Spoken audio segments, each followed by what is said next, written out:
Morning po. Andito naman tayo sa upuan, oh. Nadamuhan na po namin, pero di pa yan patapos. Inaayos ng anak ko yung mga balago ng ng upo. Ayan, yung talungan ko.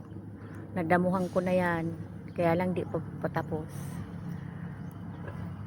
Thank you sa panonood nyo ng aking reel.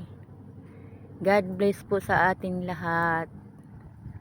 Tuloy-tuloy ang bunga ng aking upo. Oh. Shout out po sa mga taga Marinil, Lambakin, Bulacan. Kumusta na po kayo dyan? Ingat kayo lagi. Maraming salamat.